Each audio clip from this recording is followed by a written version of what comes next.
Se liga, você já tentou fazer uma planilha financeira, usou ela um tempo, depois deixou de lado? Você já buscou implementar coisas na sua vida financeira e muitas vezes caiu na mesmice? Continua naquele ciclo de uma hora abandona, outra hora cria outra e nunca sente que uma coisa de fato surte efeito? Esse vídeo vai ser para você, para te ajudar a gente a entender qual que é uma ferramenta super adequada, super certa para a gente achar oportunidades em redução de custos, para você entender melhor para onde está indo aquele dinheiro que você não encontra, para você entender por que você está tão apertado. A ferramenta que a gente vai explorar aqui, ora ela é chamada de mapa financeiro, que é o nome que a gente usa na D&G, ora ela é chamada de fotografia, que é como a escola de planejadores nossa denomina essa ferramenta, mas tem muitos e muitos nomes. Mas, além de muitos nomes, ela tem muitas aplicações erradas. E é isso que eu quero te ajudar hoje. Como que a gente aplica ela da maneira correta para a gente, de fato, colher frutos?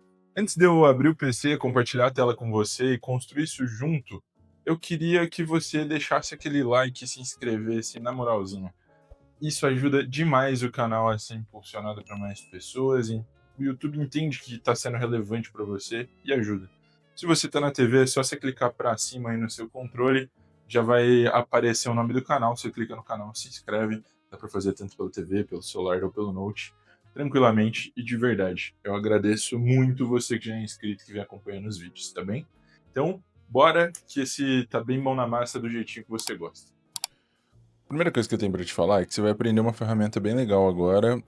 Tenta utilizar de verdade. A gente vai fazer isso utilizando uma planilha, mas dá para fazer no papel de pão se precisar, dá para fazer no bloco de notas se quiser. Mas eu acho a planilha mais fácil. E eu queria muito que você interagisse nesse vídeo comigo. Então, dê preferência para assistir pelo PC, para você conseguir ir comentando, eventualmente pausar, fazer junto, etc. Acho que vai ser valioso. E eu queria muito um feedback seu se gravar pelo webcam, como eu tô fazendo agora, fica muito ruim. Eu sei que a qualidade do celular é melhor, né? Eu ainda não tenho câmera, mas eu acho que facilita, tá? Então vamos lá. Antes de eu abrir minha planilha, o, o que eu quero, né, com essa ferramenta, qual que é o intuito dela, né? É a gente entender quanto que é o custo médio do seu mês. E a gente não precisa fazer isso abrindo extrato, coisas do gênero, a gente pode fazer isso estimando. E eu quero fazer essa estimativa junto com você num cenário hipotético, tá? E assim, você vai me falar, Rafa, mas isso tá errado, não vai dar exatamente o que eu gasto. Óbvio que não, mas o que eu não quero é que você trave na primeira parada que der pra parar. Então a ideia é que seja simples mesmo e que vai evoluindo com o tempo. Não quero que você use isso uma única vez, eu quero que você entre aqui e vá melhorando de pouquinho em pouquinho, tá? Então, de uma vez, vamos lá para a planilha. Aqui eu tenho uma planilha e basicamente a gente vai vou começar aqui mapeando aquilo que a gente chama de custos fixos. Vou deixar essa planilha feia por enquanto, mas vou dando um tapa nela aqui durante o caminho. O que a gente vai chamar de custos fixos? Entenda que não tem necessariamente uma, uma descrição super objetiva, mas o que eu queria que a gente pensasse aqui enquanto custos fixos são coisas mais mensais, tá? Coisas que você sabe que ali dentro do mês você vai ter essa conta e ela vai girar dentro de um determinado valor. Então aqui a gente pode pensar em aluguel, condomínio, energia. Se você é pai e mãe, né, vai ter o salário de uma babá, tem uma faxineira, você tem, sei lá, sua terapia. É, todos os custos aqui que são realmente assim, né, fáceis da gente capturar, que são mensais. Terapia, por exemplo, às vezes você faz quinzenal, vai ter um mês que você vai fazer 3 vezes, vai ter um mês que você vai fazer um só, tá tudo bem, mas pense que a gente tá mirando na média mesmo, tá? E você sabe que no final é um ciclo de pagamento praticamente mensal. Aqui a gente pode, pô, pôr mais um monte de possíveis descrições aqui, como, deixa eu pensar, farmácia, a gente pode pensar em plano de saúde, academia, assinaturas de streamings. Temos muitas coisas que a gente pode pôr aqui. E aí, naturalmente, aqui talvez você tenha mais cravado quais são os valores disso, tá? Então vamos pensar que você gasta aí seus 2.000 de aluguel, você gasta mais R$ 500 de condomínio, sua energia vem por volta dos R$ 250, você gasta mais uns 350 de faxineira todo mês, você gasta seus R$ 600 de terapia, uns R$ 250 de farmácia, um plano de saúde seu custa 550, seu da sua esposa, seu dos seus filhos, academia aqui mais 150 e de assinaturas em streamings. Como você vê muitos streamings, a gente tá falando aqui de R$ 200 mais ou menos, tá? A princípio, esse total vai dar 4.850. Que sem muita novidade, né, gente? Só anotamos coisa que a gente já sabe mais ou menos como funciona. Agora, eu vou para os custos variáveis. Só que os variáveis, eu vou fazer ele a nível semanal. Por que eu vou fazer a nível semanal? Porque é mais fácil a gente imaginar o que a gente gasta numa semana média do que no mês médio, quando a gente está falando de custos como lazer, mercado, Uber, iFood, que mais? Aluguel de fita, né? Se você ainda vai numa locadora. Tô brincando, mas pense em coisas que fazem sentido pra você estar aqui. Se você for uma mulher, por exemplo, aqui talvez esteja manicure, talvez vamos ter, vamos colocar aqui estacionamento, que é uma coisa que você usa eventualmente também dentro dos custos variáveis. Quando a gente chega aqui, neste nível semanal, talvez seja muito difícil, né? De você pensar, nossa, em lazer eu tô gastando, sei lá, R$ 3.000 no mês. Mas quando a gente pega e a gente passa a entender que, ó, eu saio pelo menos na sexta-noite e no sábado. Na sexta-noite, eu gasto algo como R$ 100 e no sábado eu gasto mais uns R$ 200. Então eu gasto por semana ali 300. Só que para eu dar esse rolê todo aqui, eu vou pôr, né, ida e volta de Uber nos 2 dias. E o Uber, nesses trajetos aqui, costuma ficar R$ 25. Como são 4 trajetos, eu gasto pelo menos mais 100 de Uber no final de semana. Nossa, eu já tenho 400 aqui em nome do meu lazer. Meu iFood, costumo pedir iFood uma vez por semana, 2 no máximo. Então, como fica nessa média, vou usar um pouquinho mais alto para ser mais seguro. E vou falar que eu peço isso uma vez na semana, né? Então, 50 mais 50, R$ 100. Manicure, eu faço toda semana, eu gasto meus 50. Estacionamento, eu gasto quando eu vou para o trabalho de carro, no máximo aqui uns R$ 45.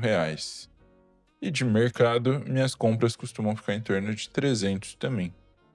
Ah, lembrei de outra coisa, eu tenho também aqui o combustível do carro. Mas combustível eu não gasto semanal, na verdade eu gasto quase como um fixo, vai um tanque de gasolina. Então eu gasto mais uns R$ 350 por mês. Então eu vou ajustar minha célula aqui.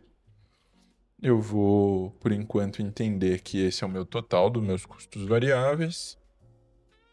Só que esse total é o meu total por semana, certo?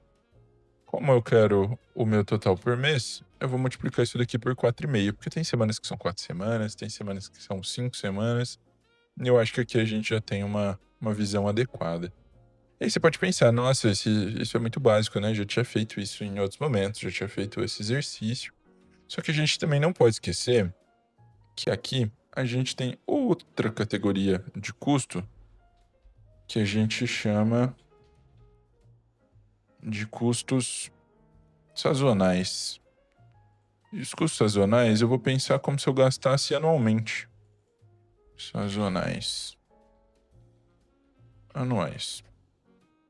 Então, aqui nos meus custos anuais, eu tenho, por exemplo, o meu IPVA, eu tenho a manutenção do carro, eu tenho presentes que eu gosto de dar para as pessoas queridas aí nos momentos, né, em que faz sentido dar. Deixa eu tirar a linha de grade aqui que eu odeio. Boa. Além dos presentes, eu tenho o que mais? Eu vou ter o meu próprio aniversário. Então, meu aniversário. Além do meu aniversário, que outra coisa que eu tenho? Eu tenho o Dia dos Namorados, que eu gosto de dar um presente pro meu querido, pra minha querida. É isso, vamos trabalhar com esses por enquanto, que são os que a gente tá lembrando. O IPVA, ele costuma vir mais ou menos uns R$ 3.000. A manutenção do meu carro, lembrei de outro aqui, que eu quero colocar no mensal, que é o seguro do carro. Eu gasto uns R$ 400 por mês. Então, deixa eu consertar a fórmula. Temos aqui mais um. A manutenção do carro, 2 trocas de óleo ali de 350, dá R$ 700. Eu preciso trocar o pneu, mas não troco todo ano. Eu vou colocar R$ 1.500, já com algum imprevisto aqui para eu não ter dor de cabeça. De presente, tenho 3 amigos, minha mamãe, que eu gosto de dar presente no ano. Vou colocar um 150 cada presente para 4, 5 pessoas, vai que eu tô esquecendo de alguém. Eu gosto de gastar pelo menos uns R$ 500 no meu aniversário, e no Dia dos Namorados eu gosto de dar um presente legal para o meu mozão também. Olha que interessante, aqui quando a gente pega esse total anual, a gente tem mais esse 6.100, e o mensal a gente simplesmente vai dividir por 12. Agora percebam, né? Quando a gente coloca tudo isso daqui num lugar só, vamos dar um trato nessa planilha? Dá um pausezinho aqui, vocês já voltam com a planilha mais bonita, tá? Pronto, primeiro tapa foi dado aqui. Eu vou fazer um sumáriozinho aqui do lado, tá? Eu vou colocar o meu total custos fixos. Vou colocar meus variáveis. Vou chamar de fixos. Essa tabelinha toda aqui ela vai estar mensal, tá? Custo total mensal. E aqui eu vou somar. Então eu vou pegar aqui meu custo fixo. Eu vou pegar meu custo mensal variável. Eu vou pegar meu custo total mensal. E aqui eu vou colocar o total que eu descobri, que basicamente aqui. Eu vou chegar à devida conclusão aqui que meu custo total mensal ele tá na ordem de R$ 10.135,83. É um valor absolutamente normal, tá? Dentro do público que a gente costuma atender na consultoria. É um cenário bem factível esse daqui. E beleza, a gente fez isso agora para os custos, mas será que a gente tá levando em consideração, né, as entradas? Tenho certeza que essa pergunta tá aparecendo aí na cabeça de você que tá assistindo esse vídeo. Então a gente vai olhar para isso agora, tá? A gente vai pensar um pouquinho nessas entradas. Que será que tá fazendo sentido? Será que não tá? Será que essa pessoa tá na aperto ou será que não? Vamos colocar aqui entradas mensais. Essas entradas mensais, nesse cenário, vou colocar um cenário que uma pessoa recebe um único salário. Esse salário, ele tá na casa dos seus... Colocar o valor líquido, tá? Essa pessoa ganha seus R$ 11.000, mais ou menos, ela tem mais ou menos uns 8 de salário líquido. Só que além desse salário, ela também recebe um VA mais VR, que ela decide como que ela gasta e tal. Esse VA e esse VR custam 1.400. Além desse VA e desse VR, essa pessoa mensalmente ela recebe um reembolso do plano de saúde, que cobre parte da terapia dela, mas não cobre tudo. Então vamos colocar aqui mais R$ 200, tá? Com isso, a gente vai ver aqui que as entradas dessa pessoa no mensal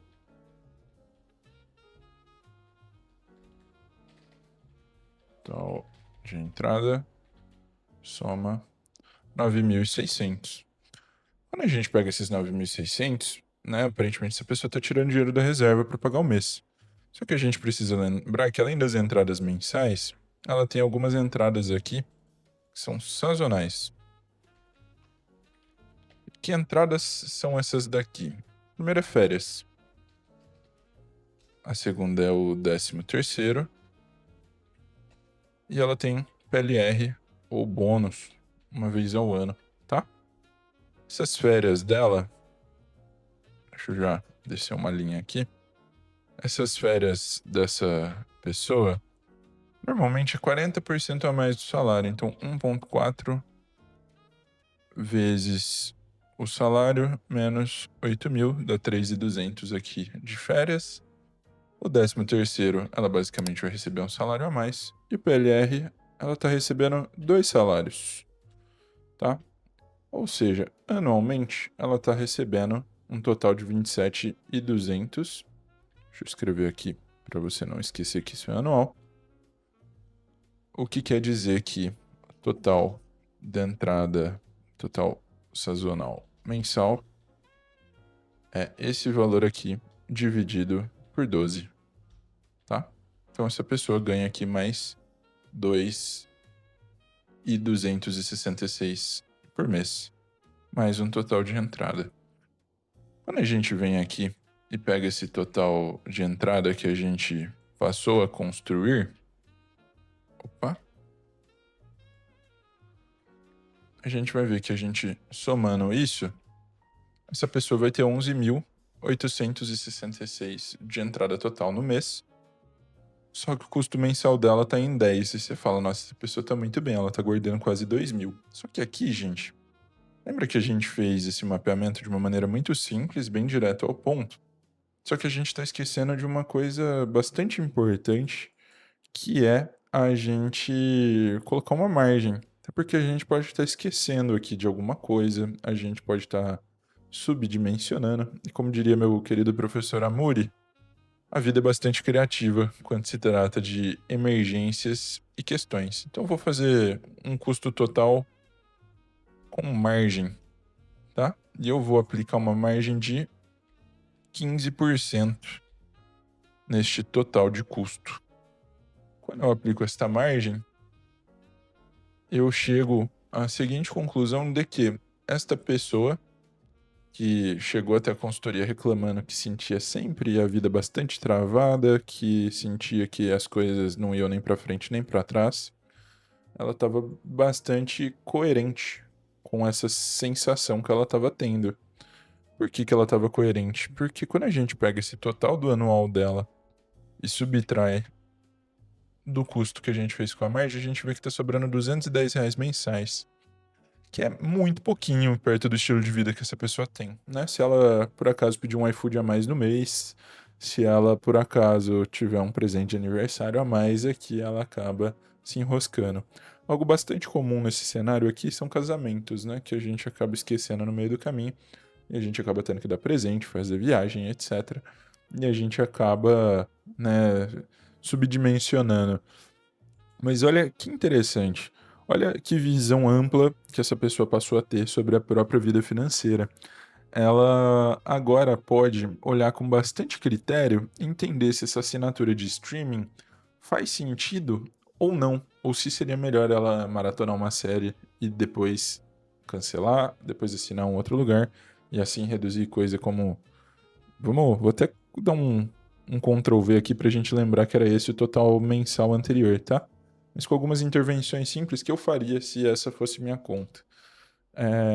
Eu reduziria um pouco esses streamings, eu acho que 150 já é um número bastante satisfatório. Em termos de aluguel, condomínio, energia, faxineira, não tem muito o que eu fazer, terapia também não. Eu acho que aqui a gente está bem dentro do esperado. Custo fixo, naturalmente, é um pouquinho mais difícil de mexer, então não tenho muito espaço aqui. Mas quando eu olho para o meu lazer, eu penso, nossa, eu estou gastando R$ 300 todas as semanas, na sexta e no sábado.